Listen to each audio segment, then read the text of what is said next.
ধৈর্য আর বিশ্বাস এই দুটা জিনিস যদি একটা মানুষের মধ্যে থাকে তাহলে সে সাফল্যের দোরগোড়ে খুব তাড়াতাড়ি পৌঁছে যেতে। আসসালামু আলাইকুম, আমি পায়েল বিথি। কেমন আছেন আপনারা সবাই? আশা করছি আল্লাহর অশেষ রহমতে ভালো আছেন। এই তো আজকেও কিন্তু একটা সুন্দর ব্লগ ভিডিও নিয়ে আপনাদের সামনে হাজির হয়েছি। যদি আপনারা ভালো মনে করেন তাহলে প্লিজ একটা লাইক দিয়ে ভিডিওটা দেখা আরম্ভ করবেন।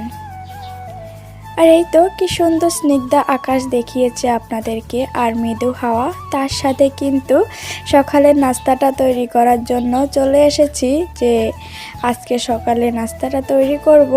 যেহেতু ঠান্ডা ঠান্ডা আবহাওয়া, গত 3 দিন যাবৎ বেশ ভালোই বৃষ্টি হচ্ছে, তো ভাবলাম যে একটু সকালে বেশ জম্পেশ একটা খাবার হয়ে যাক। তো এই খাবারটা সবাই কম বেশি বৃষ্টির দিনে পছন্দ করে, তো আমিও তার ব্যতিক্রম কেউ না। আমিও কিন্তু এই ধরনের খাবারগুলো অনেক বেশি পছন্দ করি। তো সেই জন্য কিন্তু রান্না করতে চলে এসেছি। আর দেখে হয়তো বা বুঝতে পেরেছেন আমি কি রান্না করব। হ্যাঁ, আমি ভুনা খিচুড়ি রান্না করব। তো ভুনা খিচুড়িটা সকালবেলা অবশ্য বাচ্চারা এত বেশি খেতে চায় না, ওদের কাছে ভালো লাগে না, কিন্তু আমার কাছে, বাসিম বাবার কাছে বেশ ভালোই লাগে। তো ব্যাপার না, বাচ্চাদেরকে খাওয়ানো যাবে, খাবে, কিন্তু একটু নাক ছিটকাবে ও আর কি। তো এই তো সকালবেলার জন্য আমি নাস্তাটা তৈরি করে নিচ্ছি। আর তৈরি করতে করতে আপনাদেরকে সেই পুরনো একটা রিকোয়েস্ট করে নেব, প্লিজ যারা এখনও ভিডিওটিতে একটি লাইক দেননি একটি লাইক দিয়ে দিবেন। আর যারা কিনা নতুন ভিজিট করছেন আমার চ্যানেলটি, যদি আপনাদের কাছে ভালো লাগে প্লিজ চ্যানেলটি সাবস্ক্রাইব করে আমার পাশেই থেকে যেতে পারেন। আর এই তো রান্না করার জন্য এখানে আলু আর মুরগির মাংস দিয়ে দিয়েছি। তো যেহেতু ব্রয়লার মুরগি, তো বাসিম বাবা কিন্তু ব্রয়লার মুরগি খায় না আর খাবেও না, তো সেই জন্য অল্প কিছু দিয়ে দিয়েছি বাচ্চাদের জন্য আর আমার জন্য। তো সাথে আলুও দিয়ে দিয়েছি, বাচ্চারা আলু খেতে খুব বেশি পছন্দ করে, তো সেজন্য তো এদেরকে এগুলা দিয়ে ভালো মতন কষিয়ে ঢাকনাটা দিয়ে দিব। আর সাথে কি মশলা দিয়েছি সবাই অবশ্যই জানে, এটা একদম রেসিপি আকার করে আপনাদের সাথে শেয়ার করে নিচ্ছি না, জাস্ট আমি যেভাবে খিচুড়ি রান্না করি সেটাই। এইভাবে খিচুড়ি রান্না করলে কিন্তু বেশ ভালোই লাগে, আমার কাছে তো অনেক বেশি ভালোই লাগে। আর বাচ্চাদের কাছে ভালো লাগলেও সেটা সকালবেলার খাবার হিসাবে বা সকালবেলার নাস্তা হিসাবে সেটা কিন্তু ওরা মেনে নিতে পারে না, যে সকালবেলা হবে অন্য টাইপের খাবার, তুমি কেন আমাদেরকে খিচুড়ি দিচ্ছ কিংবা দিয়ে ভাত দিচ্ছ। আমি কিন্তু ভাত সকালবেলা এমনি তো আমাদের খাওয়া হয় না, তো এই যে খিচুড়ি কিংবা পোলাও যেটাই হোক না কেন সকালবেলা হলে কিন্তু আমার বাচ্চারা একদমই খেতে চায় না। বিশেষ করে আমার ছেলে তো একদমই, এত বেশি ও এত বয়সে, এই অল্প বয়সে এত নাক চিটাচিটি করে। আর একটু বড় হলে যে কি করবে আল্লাহ ভালো জানে, আমার অবস্থা খারাপ করে দিব হয়তো বা খাবার নিয়েও জ্বালাতন করতে করতে।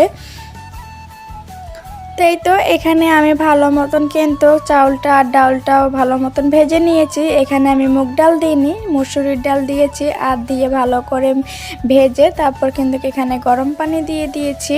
তো গরম পানিটা একটু পরিমাণ মতনই দিতে হবে, কারণ হচ্ছে যেহেতু ভুনা খিচুড়ি করব সেই জন্য।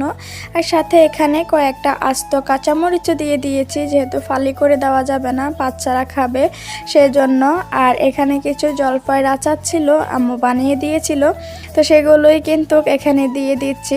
আর এই জলপাইয়ের আচারটা দিয়ে এভাবে খিচুড়ি রান্না করলে অনেক বেশি টেস্ট পাওয়া যায়। শুধু জলপাইয়ের আচার না, যদি আপনাদের কাছে আমের আচার থেকেও থাকে তাও দিতে পারেন। এভাবে দিলে কিন্তু অনেক বেশি টেস্ট লাগে আমার মনে হয়, জানি না কার পছন্দ কেমন। তো এই তো আগুনটা একদম লো হিট করে কিন্তু আমি ঢাকনা দিয়ে দিয়েছি। আর সকালবেলা নাস্তা খাবো, চা খাবো না, এটা তো হতেই পারে না। চা প্রেমীদের কাছে চা হচ্ছে সকালবেলার একটা অমৃত। যারা কিনা সকালবেলা নাস্তা খাওয়ার পরে যদি চাটা না পায় তাহলে কিন্তু মাথা আউলা জাউলা আরম্ভ হয়ে যায়। বিশেষ করে তো আমার হাজব্যান্ড, ও যদি চা না খেতে পারে তাহলে কিন্তু ওর কাছে একদমই ভালো লাগে না, ওর মেজাজ খিটখিটে হয়ে যায়। আর আমার হয় কি, আমার মাথা ঘুরে, মাথা ব্যথা করে, যখনই একটু চাটা খাই তখনই কিন্তু আমি একদম চাঙ্গা হয়ে যাই।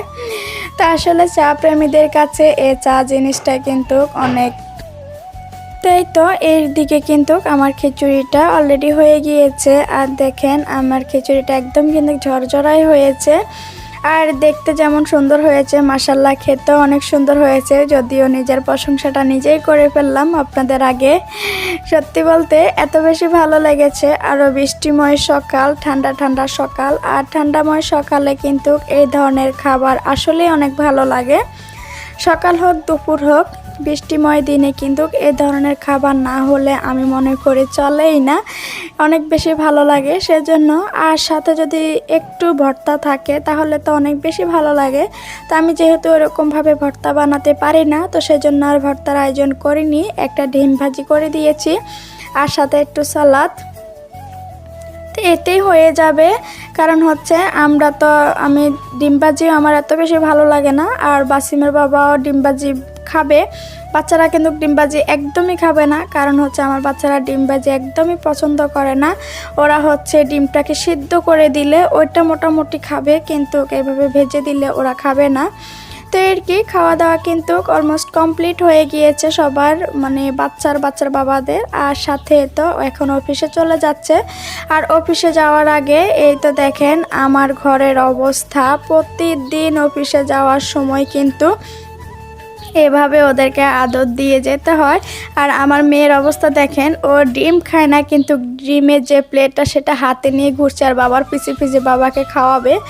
তো এই তো এখন কিন্তু বাসিম বাবা অলরেডি অফিসে চলে গিয়েছে, আর এদিকে আমারও খাবার হয়ে গিয়েছে। সে সাথে কিন্তু আমি 1 কাপ চা নিয়ে এখন আপনাদের সাথে গল্প করতে বসে যাব। আর দেখেন এই চাটা নিয়ে যখন জানলার ধারে এসে বসে এভাবে চায়ে চুমুক দিয়ে খাই, সত্যি কথা এত বেশি ভালো লাগে যেটা বলার মতন না। মনে হচ্ছে যে আমি এখন স্বর্গে বাস করছি, এমন একটা অবস্থা। আর একটু চিকচিক করে রোদও উঠে গিয়েছে, আর এই রোদটা দেখতে এত বেশি ভালো লাগছে যেটা বলার অপেক্ষাই রাখে না। আর এই তো মজার মজার খাবার খেয়ে রান্না বান্না করতে এখন দুপুরবেলা চলে এসেছি। কারণ হচ্ছে যে আদর আয়াস করে খাবার খাবো সেটা তো হতে পারে না, কিন্তু খাবার যে কষ্ট করে বানাতে হবে তারপরে তো মজার খাবার খাওয়া যাবে। তো এই তো রান্নাঘরে চলে এসেছি। তার আগে একটা ভাজি ভুনা হয়ে গিয়েছে, এখন জাস্ট একটা মাছ ভুনা করব। অনেকে এই মাছটাকে হয়তো বা গোলসা মাছ বলে, কিন্তু আমরা এটাকে ট্যাংরা মাছ বলে থাকি। আসলে এক জেলার এক ধরনের ভাষা থাকে।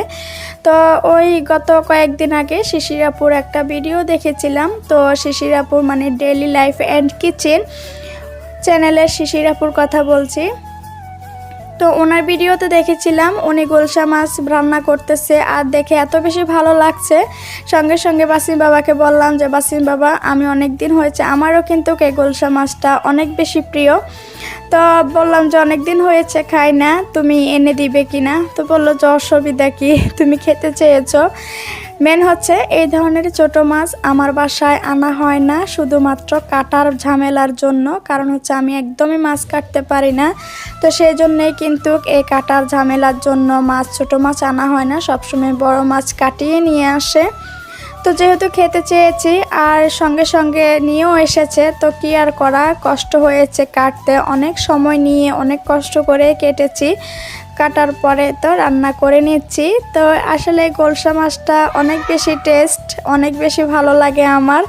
হয়তো বা অনেকের কাছে এটা একদমই প্রিয় না বা একদমই খেতে ভালো লাগে না। আমি মাছেদের মধ্যে কয়েকটা মাছ খেলে আমার খুব বেশি ভালো লাগে, আর অন্য ধরনের মাছ কিন্তু একদমই খেতে পারি না।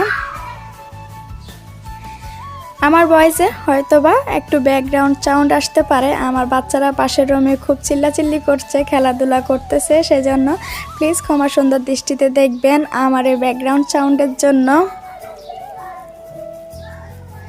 আর এই তো আমি যেভাবে গোলসা মাছটা রান্না করেছি খুবই সাধারণভাবে, একদম বেশি মশলাপাতি তেল দিয়েও কিন্তু রান্না করিনি, একদম সাধারণভাবে রান্না করেছি। আর এইভাবে রান্না করতে কিন্তু বেশি ভালো লাগে। এই রান্নাটা আমি আমার আম্মুর কাছে শিখেছি। আমার আম্মু কিন্তু এইভাবেই রান্না করতো ট্যাংরা মাছ, যেহেতু আমাদের পাশেই নদী ছিল, আর যখনই নদীতে এই ধরনের মাছ পড়তো না কেন আমার আব্বুর জন্য কিন্তু জেলেরা নিয়ে আসতো অনেকগুলো। তো ছোটোবেলা আসলে অত বেশি খেতাম না, কারণ অনেক বেশি দেখতাম তো, সেজন্য খাওয়ার প্রতি অতটা ইন্টারেস্ট ছিল না। আর এখন দেখি না, কিন্তু এখন খাওয়ার প্রতি খুব ইন্টারেস্ট বেড়ে গিয়েছে। তো এই তো আমার গুলশা মাছ রান্না হয়ে গিয়েছে, আর এটা বাটিতে ঢেলে নিচ্ছি। সেই পর্যন্ত আপনাদের কাছ থেকেও আমি বিদায় নিয়ে নিব। সবাই ভালো থাকবেন, সুস্থ থাকবেন, আমার জন্য দোয়া করবেন। টাটা, বাই বাই, আল্লাহ হাফেজ।